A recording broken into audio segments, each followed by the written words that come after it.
What if the person smiling the brightest at your wedding was the same one quietly destroying the most important dress of your life, and had no idea every second was being recorded?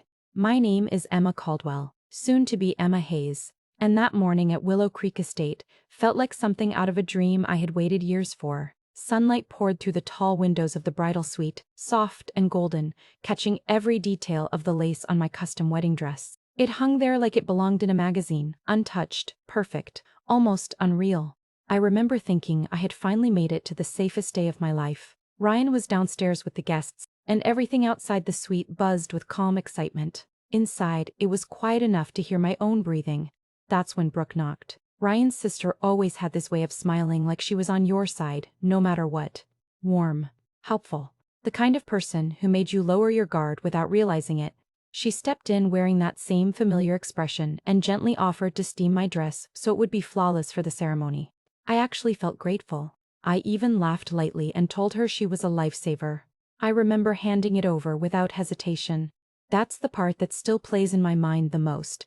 How easily trust can look like peace right before it breaks. Brooke carefully lifted the dress from its hanger, admiring it like any excited sister-in-law would. She asked a few small questions about the fabric, about how long it had taken to make. I answered everything, completely unaware that I was giving her time alone with something irreplaceable. I excused myself for just a few minutes to check on makeup timing downstairs, thinking nothing of it. The estate was full of people I trusted. Friends. Love everywhere. Or so I believed. What I didn't know was that hidden cameras had already been placed in the suite weeks earlier. Not for drama, not for suspicion, but because something deep inside me had refused to ignore a feeling I couldn't explain. And in those few minutes I was gone. Everything I thought was safe quietly started to change. I had always been the one people described as supportive, the fun sister-in-law, the easy presence in every room. I learned how to smile in the right places, how to laugh at the right jokes, how to make myself look harmless, so no one ever looked too closely at what I was really feeling. But inside, something had been breaking for a long time, quietly and steadily, like glass under pressure. Ryan wasn't just Emma's fiancé to me. He was my big brother, the person who used to be my constant, the one who stood between me and everything I couldn't handle growing up. I didn't realize how much space he occupied in my life until Emma arrived, and slowly, unintentionally, filled every gap I used to stand in. At first I told myself I was being ridiculous. She was kind. She made him happy. That should have been enough. But it wasn't. It started with small things I pretended not to notice, conversations I wasn't included in, plans that no longer had room for me. The way Ryan's attention shifted, not suddenly, but permanently. Then came the engagement, the wedding, the future that felt like it was being written without me in it. I smiled through all of it, played my part, even helped Emma pick things she thought I cared about. But every step forward felt like another step away from me. Standing alone in the bridal suite with her wedding dress in my hands, I felt something in me finally tip over. The room was too quiet, too perfect, like it didn't understand what it was taking from me. The lace was soft, expensive, untouched. It wasn't just fabric in that moment. It felt like proof that I had already been replaced. My chest tightened. I looked toward the door, but no one was coming. No one was watching. That thought alone made everything inside me louder. I told myself it was unfair, that I had been pushed aside without anyone noticing, that I mattered too. Before I could think it through, my hands moved on their own. I grabbed the delicate lace train and tore it in one sharp motion. The sound was small, but it hit my ears like something irreversible. For a second, I just stood there frozen, breathing hard, staring at what I had done. "You don't deserve him," I whispered, barely recognizing my own voice. Then panic hit me like a wave. My heart started racing as reality caught up. I rushed to the drawer and found a small sewing kit, my fingers shaking so badly I could barely hold the needle. I tried to fix it, tried to line up the torn edges like nothing had happened. But the fabric refused to cooperate, slipping away from every desperate stitch. Tears blurred my vision as I kept going, convincing myself I could still turn it back into an accident if I worked fast enough. But even as I stitched, I already knew, some moments don't stay hidden, no matter how hard you try to repair them. At 8:40 a.m., I told myself I was only being cautious, nothing more. Just a quick check, a routine glance at the security feed I had quietly installed weeks earlier. I had convinced everyone, even myself, that it was for peace of mind at an event this big. But deep down, I knew there had been a reason I couldn't ignore the unease building in me for months. I opened the live footage on my phone while sitting alone in a quiet corner of the estate, still in my robe, hair half done, wedding energy building everywhere except inside me. At first everything looked normal. The bridal suite, sunlight, stillness, my dress hanging like it was waiting for its moment. Then I saw her. Brooke. She moved differently when no one was watching. That was the first thing I noticed. The polite posture was gone, replaced with something tense, restless. She stood too close to the dress, her hands hovering like she was deciding something she could not undo. And then she did it. She grabbed the lace train and tore it. There was no accident in her movement, no hesitation. It was deliberate, sharp, filled with emotion I had never seen her openly express before. I watched the fabric give way under her hands, watched something precious become damaged in seconds. My breath stopped without permission. My fingers tightened around the phone, but I didn't drop it. I couldn't. She whispered something I couldn't hear through the recording, but I didn't need audio to understand the intent on her face. It was anger. Deep, personal, held anger finally spilling out where it should never have been. Then came the part that hit harder than the tear itself. She tried to fix it, hands shaking, panic setting in, pulling out a small sewing kit like it could erase what had already been done. Watching her struggle to undo it made everything feel even more real. This wasn't a mistake. It was an attempt to cover one. For a moment my body went completely still. No tears came. No shock-induced gasp. Just a cold silence spreading through me, like something inside had locked into place. I replayed the footage once, then again, not because I doubted it, but because my mind was trying to catch up with what my eyes already understood. This wasn't just about a dress anymore. It was about everything I had ignored. Every strange glance, every subtle tension, every moment I told myself I was overthinking. It all aligned in a way that suddenly felt impossible to dismiss. I closed the video and carefully stood up. My hands were steady now, almost unnaturally so. I placed my phone down, walked to the dress, and gently zipped it into its protective cover, as if it were already something from the past. No crying, no confrontation, no chaos, just clarity. I looked at my reflection in the mirror and saw someone who had just crossed an invisible line. The wedding would continue exactly as planned. Smiles, music, guests, vows. Nothing outwardly would change. But inside, something had already shifted permanently, and I knew this was no longer about a single, ruined dress. It was about everything that had been hidden behind polite faces for far too long. I remember the exact moment Emma walked downstairs like nothing had happened. She was smiling, calm, almost glowing, thanking me again for helping with her dress as if the morning had been ordinary. For a split second, something in my chest tightened. It felt like guilt trying to surface, uncomfortable and uninvited. But I pushed it down quickly, forcing myself back into the version of me that everyone expected. Because I had already justified everything to myself. I told myself I wasn't doing anything unforgivable. I told myself it was just emotion, just years of being pushed aside. Ryan had changed. Our family dynamic had changed. Emma had become the center of everything, and I had slowly been pushed into the background of my own life. I kept replaying every canceled dinner, every moment Ryan chose her side of the world over mine. That was what I held on to whenever doubt tried to creep in. So when Emma smiled at me, I smiled back. I helped her adjust the veil, smoothing the fabric carefully like nothing inside me had shifted. My hands felt steady, but my thoughts were not. There was a strange tension in the air. I couldn't fully explain, like something invisible was building beneath the surface of the day. Meanwhile, Emma was different in a way I didn't fully understand yet. She moved through the preparations with quiet control, responding politely, staying composed through hair, makeup, and last-minute details. No anger, no panic, nothing that would hint at what she had seen earlier. If I had known what she already knew, I would have looked closer. From Emma's side of the room, everything appeared almost too controlled. She sat still while the stylist worked, answering questions softly, nodding at the right moments. But I didn't know that inside her everything had already been rearranged. She wasn't reacting. She was calculating. During the pre-ceremony photos, she pulled me aside briefly.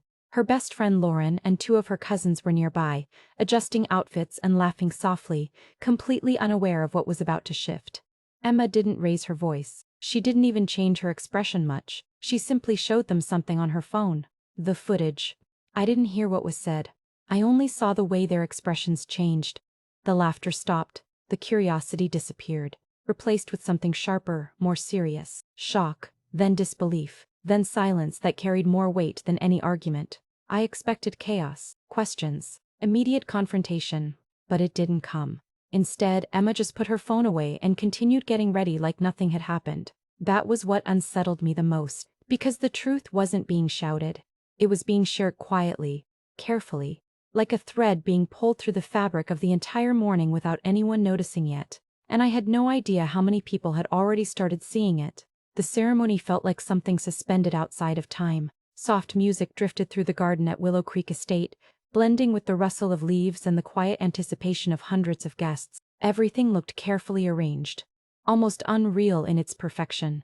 I stood at the aisle's edge, holding on to my composure like it was the only thing keeping me steady.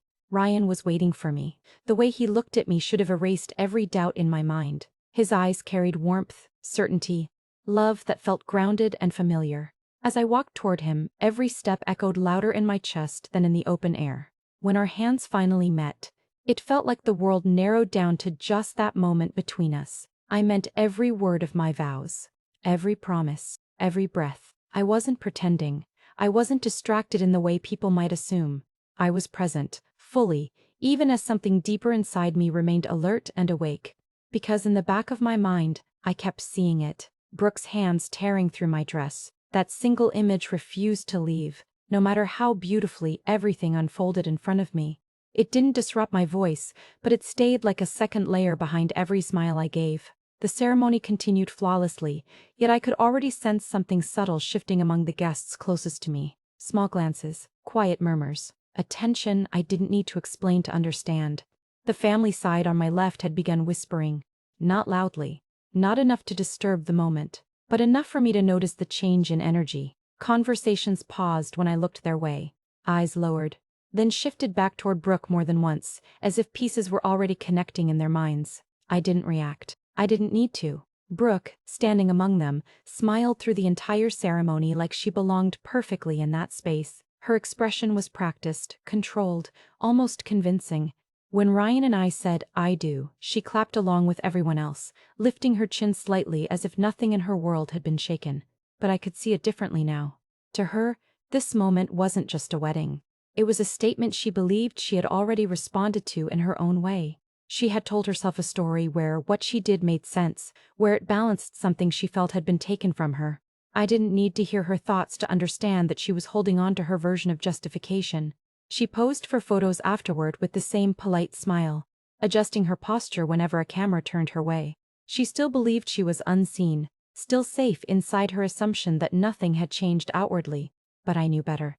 Because while she stood there pretending everything was normal, the truth had already begun moving through the room quietly, carried in glances, in silence, in the way people looked at her just a little longer than before. And as I stood beside Ryan, holding his hand, I realized the ceremony was no longer just about vows being exchanged. It had already become something else entirely underneath the surface. The reception should have felt like relief after the ceremony, but instead it carried a strange dual weight. Music played softly across the hall, glasses clinked, and guests moved through conversations that should have been light. I smiled when I needed to, laughed when expected, and stayed close to Ryan during the early moments of the cocktail hour. On the surface, everything looked flawless. Inside, it felt different. There was joy, but it wasn't unguarded anymore. It came layered with something firmer, something controlled. I could feel it in the way I held myself, in the way my attention stayed half on the room instead of fully in it. Lauren stayed nearby, calm and careful, blending into conversations like nothing was out of place. But she had already done what needed to be done. Without drawing attention, she had shown the footage to a few more people I trusted deeply. Not everyone. Just enough. Enough for the truth to begin moving quietly through the crowd like a current no one could see but everyone eventually felt. I didn't announce anything. I didn't react outwardly. I let it spread on its own. That was when the atmosphere started to change. It wasn't sudden. There was no single moment where everything shifted. Instead, it was gradual, almost unnoticeable at first. Conversations slowed slightly when certain names were mentioned.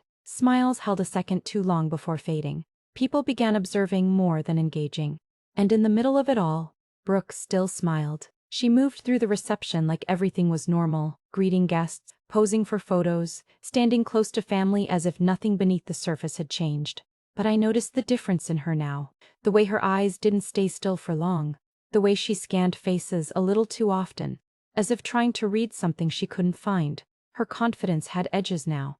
I watched her from across the room during the first dance. She clapped with everyone else, but her attention kept breaking.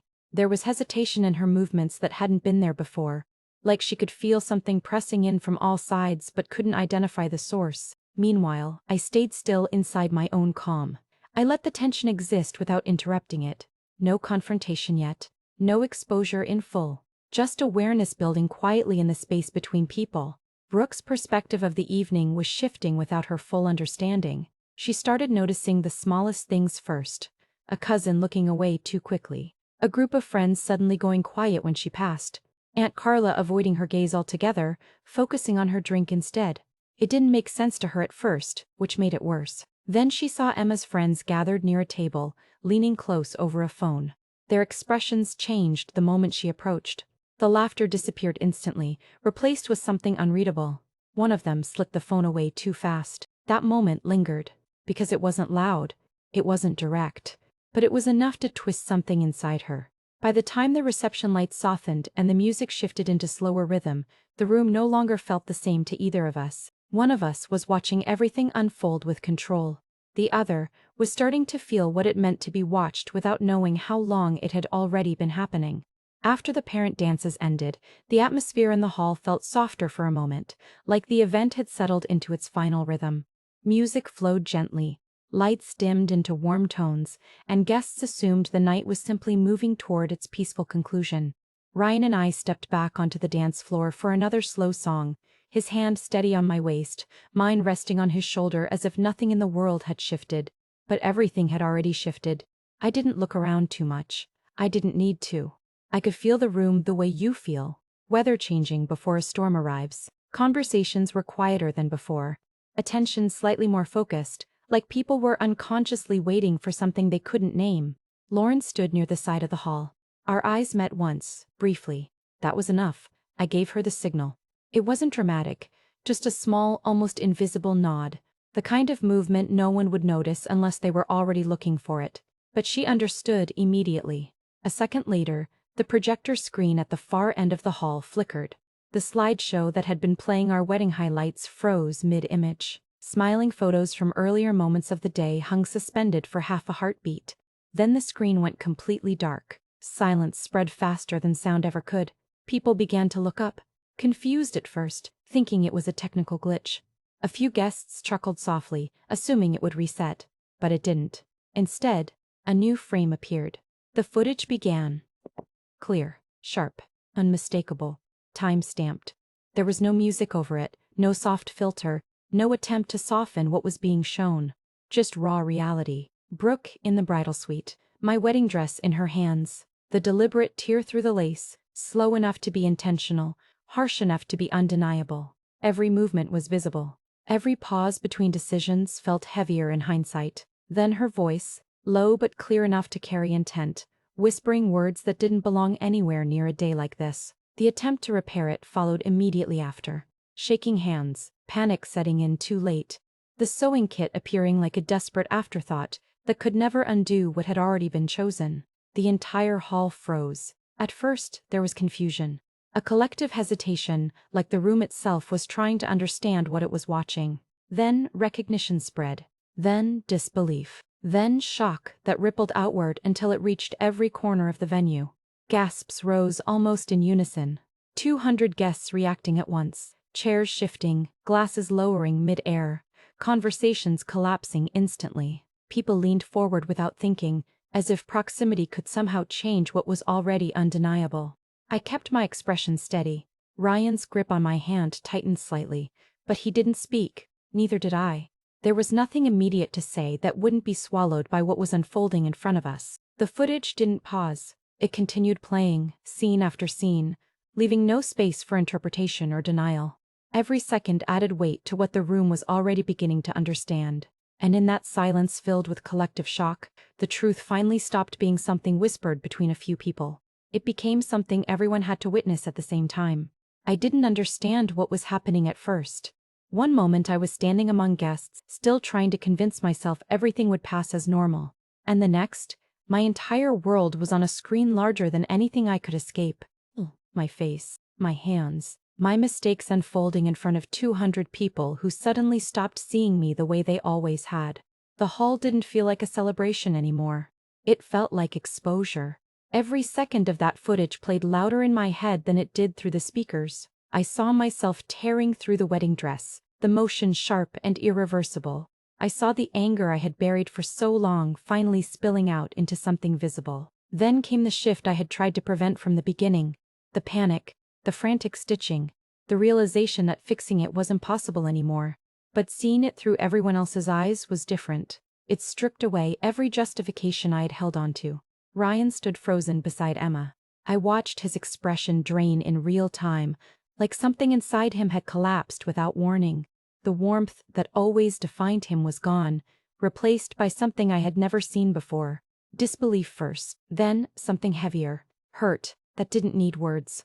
Around us, the room changed in waves. People who had known me since childhood were no longer looking at me the same way. Some turned their heads entirely. Others stared too long, as if trying to reconcile the version of me they remembered with the one they were now forced to accept. My mother's face stood out the most. She didn't speak. She didn't move. She just looked devastated in a way that felt heavier than any accusation. I couldn't breathe properly. When the footage finally ended, there was a brief silence that felt louder than anything before it.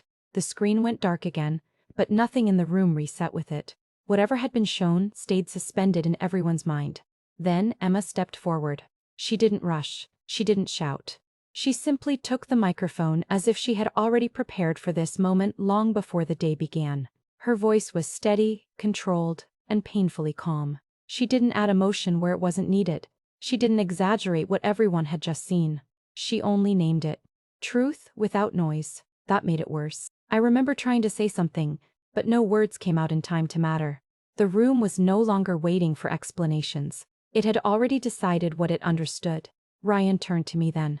Not angrily, not loudly, just with finality. "You need to leave," he said. 3 words, simple, absolute. There was no argument after that.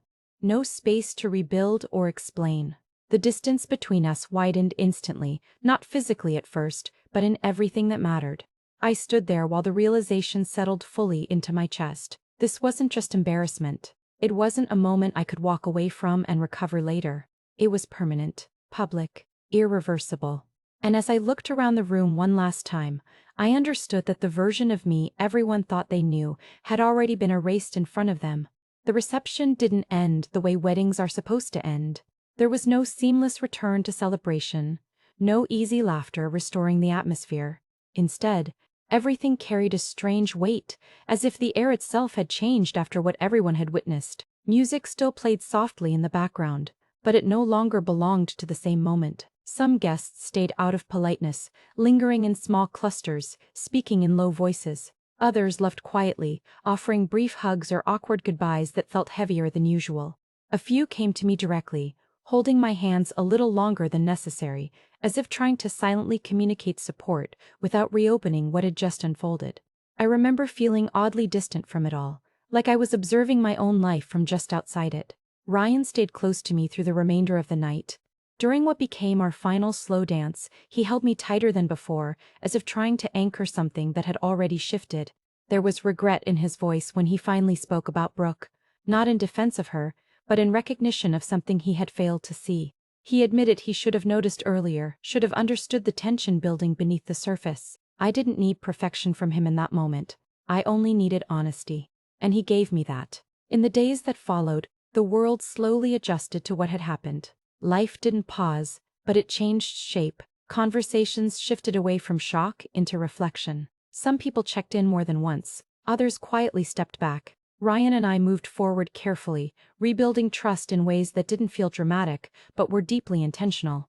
Our marriage didn't break under what happened. If anything, it settled into something more grounded, less naive, more aware of how fragile unspoken emotions can be when left unchecked. Brooke's presence became something handled from a distance. She entered therapy, something Ryan insisted on not out of punishment, but necessity. Boundaries were set, not as revenge, but as structure where there had been none before. It wasn't easy for him, but it was clear he understood that avoiding the issue was no longer possible. For me, the quiet aftermath was its own emotional landscape.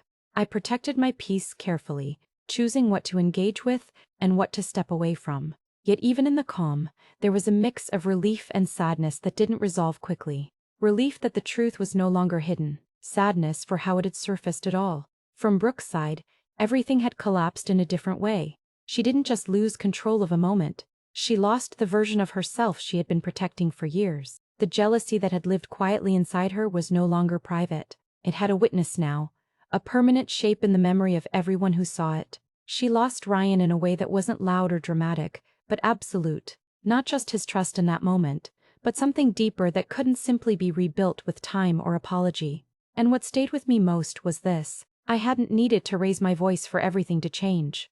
In the quiet that followed everything, I kept replaying that day in my mind, not because I wanted to relive the chaos, but because I needed to understand what it really meant. A wedding is supposed to be remembered for joy, for beginnings, for promises that shape a future. Mine became something else entirely, not because of a single moment, but because of what was finally revealed underneath everything that had been unspoken. I made a choice that still feels steady when I think about it now. I didn't let someone take over the most important day of my life. I didn't turn it into noise or chaos, even when I could have justified it. Instead, I let the truth speak in its own way. I didn't need to raise my voice for it to be heard. I only needed to let it be seen. That realization stayed with me more than anything else. I learned that silence, when it comes from clarity and not fear, can carry more force than reaction. It doesn't erase what hurt, but it changes how I carry it. It replaces confusion with understanding, and that shift changes everything that follows. I didn't feel like I was winning something in that moment. It wasn't about victory. It was about not letting distortion define my reality. What stayed with me most was how simple truth became once it was finally visible. There was no longer anything to guess. No need to replay small signs or question my instincts. Everything had a shape now, something undeniable that couldn't be rewritten by time or apology. From the other side, I know that single moment didn't stay contained either. One action that came from emotion didn't remain private the way it was intended. It spread outward, changing how every person in that room understood what they were seeing. What was meant to be hidden became permanent in memory. It wasn't just about what happened. It was about how it looked when everything was finally uncovered. That image doesn't fade easily. Once people see something that shifts their understanding of you, it becomes part of how they remember you, even when time passes. I understand now that consequences aren't always loud. Sometimes they settle quietly into relationships, into trust, into the way people look at you when words are no longer needed. What I carried forward wasn't just the memory of betrayal, but the understanding that truth has its own timing. It arrives when it is ready, not when it is comfortable. And once it arrives, it doesn't need help to change everything around it. That wedding didn't just mark a beginning for me.